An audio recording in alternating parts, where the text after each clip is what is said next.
Welcome back student. तो जैसा कि आप लोग देख ही रहे हैं कि हम लगातार प्रीवियस ईयर के इम्पोर्टेंट क्वेश्चंस लेकर आ रहे हैं और लगातार हम इस पर वीडियो लेकर आ रहे हैं। तो 2 वीडियो हमने अभी तक डाल दिया है और आज का हमारा ये तीसरा वीडियो है जिसमें कि हम लगातार प्रीवियस ईयर के काफ़ी इंपॉर्टेंट क्वेश्चंस जो कि बार बार पूछे जा रहे हैं उसको डील करते जा रहे हैं और काफ़ी सुपर लॉजिक तरीके से आप लोगों को मैथ भी सॉल्व करना सिखला रहे हैं। तो इस वीडियो में पूरा बने रहिए अंत तक, आपको काफ़ी फायदा होगा और इस तरह के सवालों को सॉल्व करने के बाद आपकी तैयारी काफ़ी हद तक पक्की हो जाएगी और उम्मीद करता हूं कि आगे सफलता भी जरूर मिलेगी। तो बने रहिए हमारे साथ और आज स्टार्ट करते हैं तीसरा एपिसोड हमारा इस प्रीवियस ईयर क्वेश्चंस वाला। तो चलिए फिर चलते हैं आज के इस सेशन में।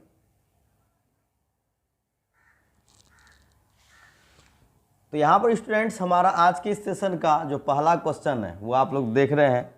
ये क्वेश्चन है कि P की जो क्षमता है वो Q से 4 गुना है और P जो है एक कार्य को करने में Q द्वारा लिए गए समय से 45 दिन कम लेता है। यदि दोनों मिलकर काम करते हैं तो कार्य कितने दिन में पूरा होगा। आइए सबसे पहले यहाँ पर आप देख लीजिए कि सवाल है कि P की जो क्षमता है वो Q से 4 गुनी है।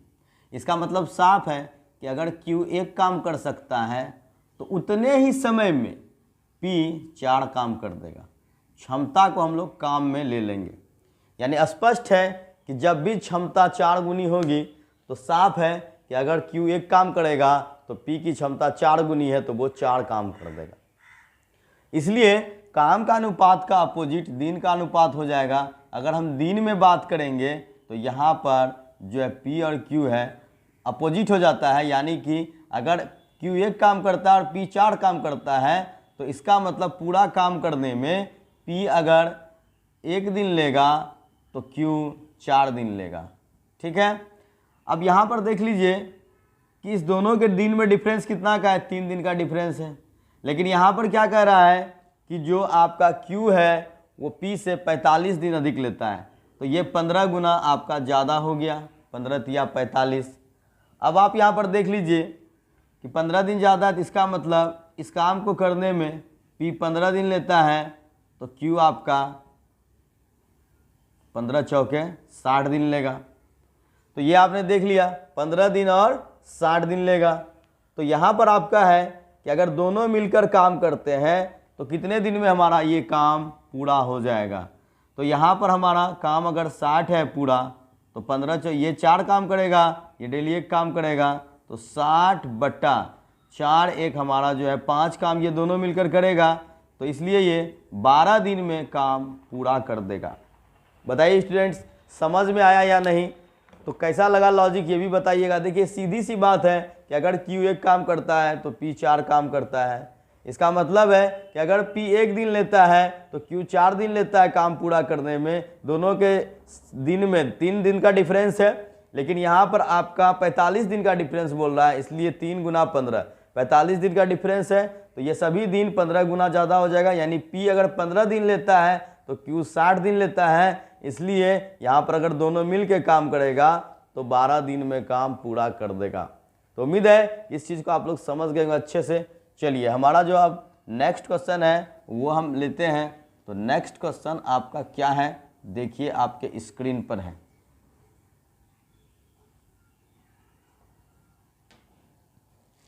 तो नेक्स्ट क्वेश्चन हमारा है कि कुछ आदमी किसी काम को 60 दिन में पूरा कर लेते हैं।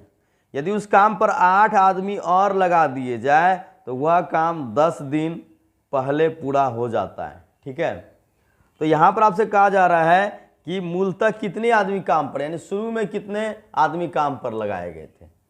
तो देखिए बहुत ही प्यारा सवाल है और इसको बिल्कुल आसान तरीके से हम सॉल्व करेंगे। देखिए शुरू में कितना आदमी लगाया था ये पता नहीं था, तो हम लोग यहाँ पर क्या मान लेंगे कि अगर X आदमी शुरू में था तो यहाँ पर आपसे क्या कहा जा रहा है, या कहा जा रहा है कि ये कुछ आदमी काम को 60 दिन में पूरा करते थे। इसका मतलब X गुना वहाँ पर 60 काम था, X गुना 60 काम है, क्योंकि X आदमी 60 दिन में करते तो X गुना 60 काम हो गया। और अब 8 आदमी बढ़ा दिया हमने, यानी X + 8 आदमी हमने कर दिया। तो यहाँ पर आपसे क्या कहा जा रहा है कि अब जो काम है वो 10 दिन पहले पूरा हो जाता है, यानी 60 दिन में जो काम हो रहा था 8 आदमी बढ़ा देने से अब वो काम 50 दिन में ही पूरा हो गया। यानी जो वैल्यू x गुना 60 का है वही वैल्यू x प्लस 8 गुना 50 का है। तो हम लोग यहाँ पे 0 0 को कटा लेंगे। 6x equal to 5x plus 40 और 5x को इधर माइनस कर लेंगे, x इक्वल टू 40। यानी शुरू में 40 आदमी लगाए गए थे, यानी कि आपका जो ऑप्शन है वो बी ऑप्शन है बिल्कुल सही। शुरू में 40 आदमी लगाए गए थे और बाद का अगर आदमी पूछा जाता तो 8 आदमी हमने बढ़ाया है, तो 40 और 8 48 आदमी बाद में हो गए। तो क्लियर है। उम्मीद करता हूं कि काफ़ी अच्छे से सवालों को बनाना आप लोग सीख रहे होंगे। अगले सवाल की ओर हम लोग चलते हैं। आइए अगला सवाल अब देखते हैं। हमारा स्क्रीन पर आपका अगला सवाल आ चुका है। अगला सवाल को ध्यान से पढ़िए और ज़रूर पहले सॉल्व करने का प्रयास कीजिए। मैं तो सॉल्व करूँगा ही। काफ़ी अच्छा सवाल है कि मोटर चालक 150 किलोमीटर की दूरी के स्थान की यात्रा 50 किलोमीटर प्रति घंटा की गति से करता है और वापस यात्रा 30 किलोमीटर प्रति घंटा से करता है, तो पूरी यात्रा की औसत गति किलोमीटर प्रति घंटा में क्या है। देखिए, जब भी इस तरह का सवाल हो, 150 किलोमीटर की यात्रा को वो करता है पूरा, तो इसका जो जाने का चाल है यानी x, जाने का जो चाल है वो है 50 किलोमीटर प्रति घंटा, और जब यही व्यक्ति यहाँ से वापस आता है तो ये किस चाल से आता है, 30 किलोमीटर प्रति घंटा के ये चाल से आता है। ठीक है। अब यहाँ पर देखिए, जब भी आपका एक ही स्थान से व्यक्ति दूसरे स्थान पर जाता है और फिर उसी स्थान से वापस पहले वाले स्थान पे आता है, तो यहाँ पर हमें दूरी से कोई मतलब नहीं होता है। औसत चाल के लिए हमेशा आपको याद रखना है 2xy by x plus Y. उम्मीद है कि ये चीज़ आप लोगों को याद भी होगा। इसमें दूरी से हमें कोई लेना देना नहीं है। अगर एक ही जगह पर व्यक्ति जाकर वापस उसी जगह पर आ रहा है तो यहाँ पर ये फॉर्मूला लगा देंगे और यहाँ पर आपका x का वैल्यू 50, y का वैल्यू 30, तो x प्लस वाई यानी 50 30 80। तो यहाँ पर हम लोग इसको कटा लेते हैं, तो यहाँ से हमारा 150 बटा यहाँ पर हो गया 4, तो ये हमारा हो गया 4 तिया 12, 4 सत्ते 28, 37.5 किलोमीटर पर आवर। ये आपका ऑप्शन ए में हो गया बिल्कुल सही जवाब। देखिए यहाँ पर बस हमेशा ध्यान रखना है कि अगर एक ही स्थान का पर जाकर और वापस उसी जगह पर आकर औसत चाल मांगा जाएगा तो कभी भी ऐसे सवाल में हम लोग को दूरी से कोई लेना देना नहीं है। 2xy by x plus Y. कैसा लग रहा है सॉल्यूशन दोस्तों, जरूर बताइएगा और हमारे इस वीडियो को लगातार देखते रहिए, क्योंकि खास सवाल है प्रीवियस ईयर क्वेश्चंस का, और इसमें आप लोग अगर इस तरह से प्रैक्टिस करेंगे तो काफ़ी अच्छा तैयारी आपका हो जाएगा। चलिए बढ़ते हैं आगे, अगला सवाल लेते हैं। देखिए, बहुत ही अच्छा सवाल है। अब जो हमारा ये अगला सवाल है, इसमें ज़रूर थोड़ा सा आप लोगों को दिमाग लगाने की ज़रूरत होगी और उम्मीद करता हूँ कि यह सवाल बहुत ही परेशान भी कर सकता है। देखिए, बहुत ही अच्छा सवाल है। सवाल को अगर आप पढ़िए तो पहले समझने का प्रयास कीजिएगा, तब भी आपको थोड़ा सा यहाँ पर समझने में भी परेशानी होगी। 50 मीटर की दूरी 1 मिनट में तय की जाती है, फिर 90 मीटर की दूरी 2 मिनट में तय की जाती है और 130 मीटर की दूरी 3 मिनट में तय की जाती है। तो 15 मिनट में तय की जाने वाली दूरी, देखिए यहाँ पर सवाल में कितना ज़बरदस्त है कि 1 मिनट में वो 50 किलोमीटर जाता है, लेकिन 2 मिनट में वो 90 किलोमीटर जाता है और 3 मिनट में 150 के जगह 130 किलोमीटर। देखिए यहाँ पर क्या है, क्लियर है कि वो व्यक्ति अगर 1 मिनट में 50 मीटर जाता है तो जैसे ही दूसरा मिनट हुआ तो वो 90 मीटर ही जा पाया, यानी दूसरे मिनट से 10 मीटर उसका घट गया। अब अगर 3 मिनट में उसे 50 के हिसाब से 150 जाना था, वहाँ पर 130 मीटर ही हो रहा है। इसका मतलब साफ है कि हर 1 मिनट के बाद उसका जो स्पीड है वो 10-10 मीटर कम होता चला जाएगा। समझ गए बात को? यानी कि 3 मिनट चला तो उसका जो है 20 मीटर यानी 2 बार 10-10 मीटर घट गया। तो अगर वह 15 मिनट चलेगा तो 15 मिनट में 14 बार यानी 14 दाएं 140 मीटर उसका यहाँ पर टोटली स्पीड कम हो जाएगा। समझ रहे हैं बात को? देखिए, अगर 2 मिनट में 50 के हिसाब से 100 जाना था तो वो 90 गया, यानी 1 मिनट के बाद उसका स्पीड 10 मीटर कम हो गया। जब वो अगला यहाँ पर 3 मिनट में 150 जाना था, वहाँ 130 हो गया, यानी 20 मीटर घट गया। इसी प्रकार से हर मिनट में 10-10 मीटर कम होता चला जाएगा।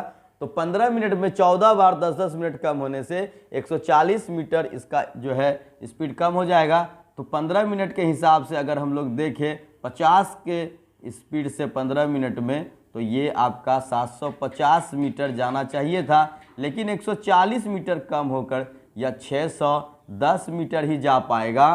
तो ये देखिए यहाँ पर है, ये बेहतरीन सवाल था। उम्मीद करता हूँ कि ये सवाल आप लोग को पसंद आया होगा। और देखिए कंपटीशन में कभी कभी कुछ ऐसे तरह के सवाल पूछे जाते हैं जो कि आपके लिए बिल्कुल नया हो जाता है और लॉजिकल भी हो जाता है। इसलिए यहाँ पर मैं आप लोगों से रिक्वेस्ट करता हूँ कि प्रीवियस ईयर के सभी क्वेश्चंस को सॉल्व कीजिए, क्योंकि जब तक आप प्रीवियस ईयर क्वेश्चन सॉल्व नहीं करेंगे तो आपको यह अनुमान नहीं लग पाएगा कि कैसे कैसे क्वेश्चंस पूछे जा सकते हैं। तो उम्मीद करता हूँ यह सेशन आप लोगों को काफ़ी पसंद आ रहा होगा और आप लोगों के लिए यह सेशन फायदेमंद भी हो रहा होगा। चलिए आगे बढ़ते हैं। अगला सवाल भी स्क्रीन पर आ गया है, तो पढ़िए और फटाफट जवाब देने का प्रयास कीजिए आप लोग। देखिए अगला क्वेश्चन है कि एक अर्धगोले की त्रिज्या एक गोले की त्रिज्या से 2 गुनी है। बहुत अच्छा सवाल है। यानी कि ये देखिए, अगर यहाँ पर एक अर्धगोला ले लेते हैं हम और एक हम गोला ले लेते हैं,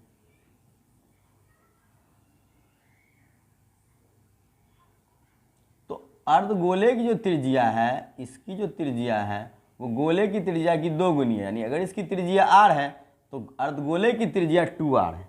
साफ तौर पे क्वेश्चन में कहा जा रहा है कि अर्धगोले की त्रिज्या गोले की त्रिज्या से 2 गुनी है, तो अर्धगोले और गोले के कुल पृष्ठीय क्षेत्रफल का अनुपात क्या होगा।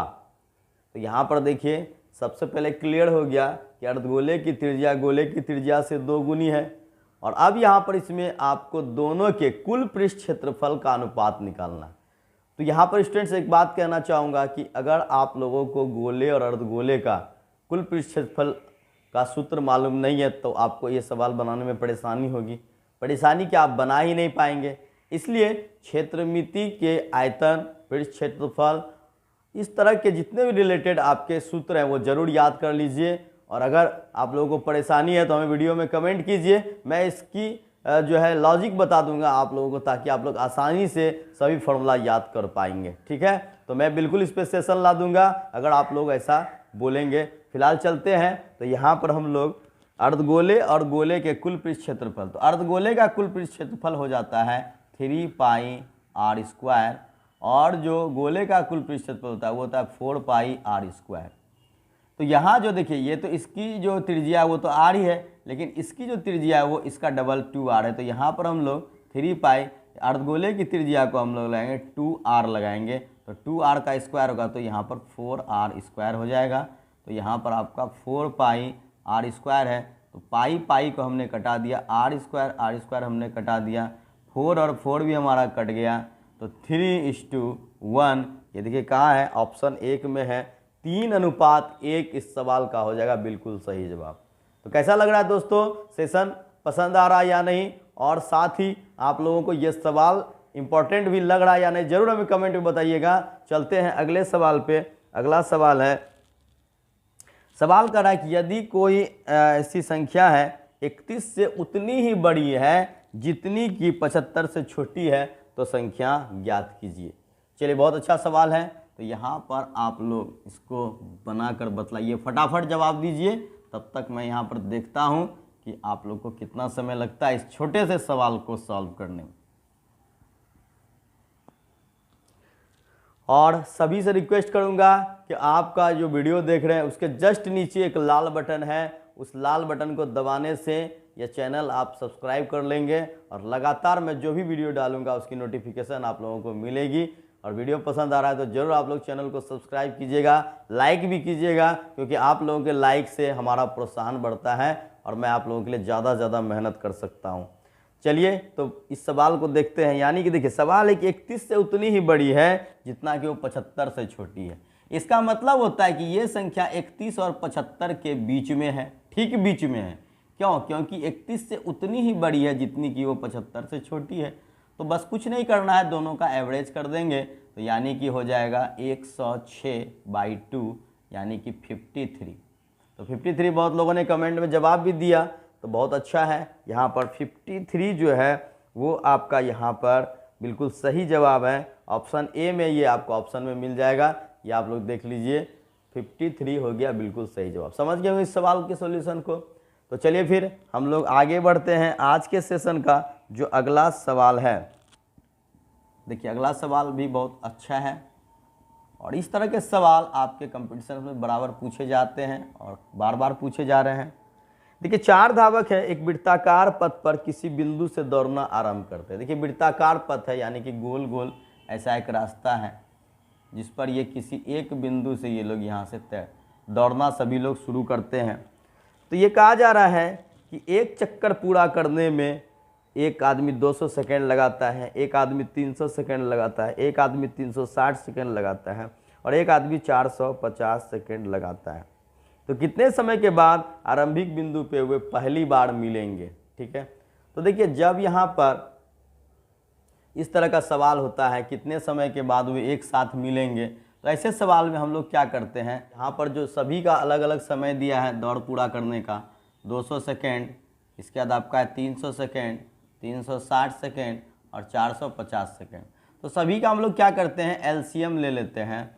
तो यहाँ पर एलसीएम आप लोग सभी जान ही रहे होंगे, एलसीएम निकाल लेंगे तो यहाँ पर 1800 सेकेंड इसका एलसीएम हो जाएगा और 1800 सेकेंड में ये लोग क्या करेगा, यानी कि सभी ये एक यानी कि जो है ये बराबर दौड़ पूरा करेगा और उस समय सभी इस बिंदु पर एक साथ फिर पुनः मिल सकता है।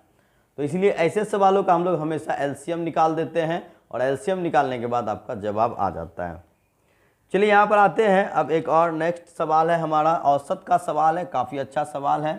तो अगला सवाल देखते हैं, इस सवाल में बहुत ही इम्पोर्टेंट है और बहुत ही अच्छा सवाल यह भी है हमारा।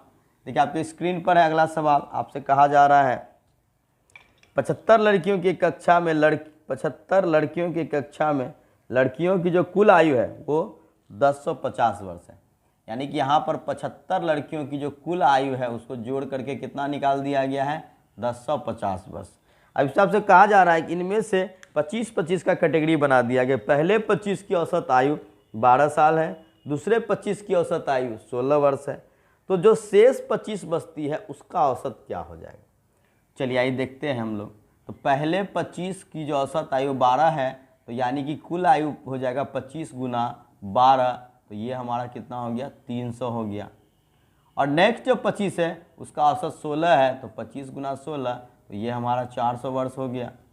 अब देखिए यहाँ पर जो अब लास्ट 25 बचा, तो 75 का यहाँ टोटल आयु जो है वो 1050 वर्ष है।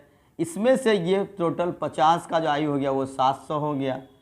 तो यहाँ पर हम लोग क्या करेंगे, लास्ट 25 का जो हमारा टोटल आयु हो गया वो 1050 में 700 माइनस कर देंगे, यानी इस 25 का जो कुल आयु हो गया वो हमारा हो गया 350।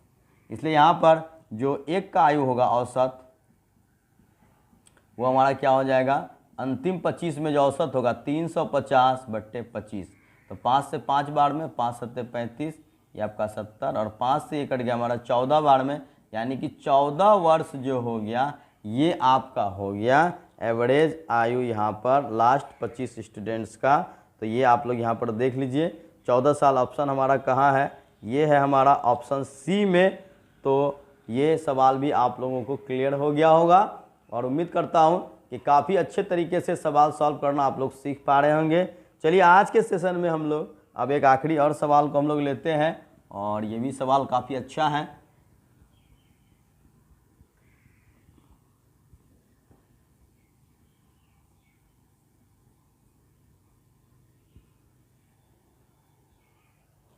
तो यहाँ पर देखिए किसी परिवार में पिता और माता की जो औसत आयु है वो कह रहा है कि 35 वर्ष है, और अगर पिता माता और पुत्र की औसत आयु निकाली जाए तो 27 वर्ष है। तो पुत्र की आयु को यहाँ पर ज्ञात करना है। ठीक है, तो सबसे पहले देखिए जो पिता और माता है उसकी औसत आयु कितना है, पिता और माता की औसत आयु है आपका 35 वर्ष। तो इसका मतलब दोनों का जो आयु का योग हो गया वो हो जाएगा 70 वर्ष। अब अगला सवाल में चलते हैं हम लोग। अगला आपका जो सवाल है, अगला कथन है कि आपका पिता माता और पुत्र जब तीनों को ऐड करते हैं तो 27 वर्ष औसत होता है, यानी कि इन लोगों का कुल आयु का योग 27 दिया 81 वर्ष हो जाएगा। तो जब तीनों को जोड़ने से 81 वर्ष होता है और सिर्फ पिता माता को जोड़ने से 70 साल होता है, तो ये जो 11 साल ज़्यादा हो रहा है, ये 11 साल किसका है, 11 साल पुत्र का आयु हो गया। तो 11 वर्ष ऑप्शन बी है इस सवाल का सही जवाब, 11 वर्ष। तो उम्मीद करता हूँ कि ये आप लोगों को आज का सेशन काफ़ी पसंद आया होगा और इसी तरह के सेशन लगातार मैं आप लोगों के लिए लेकर आ रहा हूँ। काफ़ी इंपॉर्टेंट क्वेश्चंस लाता हूँ और काफ़ी इजी सॉल्यूशन मैं यहाँ पर बतला रहा हूँ आप लोगों को। और अगर पसंद आ रहा हो तो बिल्कुल हमें कमेंट में लिखिए और वीडियो को लाइक और शेयर ज़रूर करते रहिए। इसी तरह से इस चैनल पर बने रहिए। मिलते हैं एक और नए एपिसोड में, तब तक के लिए गुड बाय। जय हिंद, जय भारत।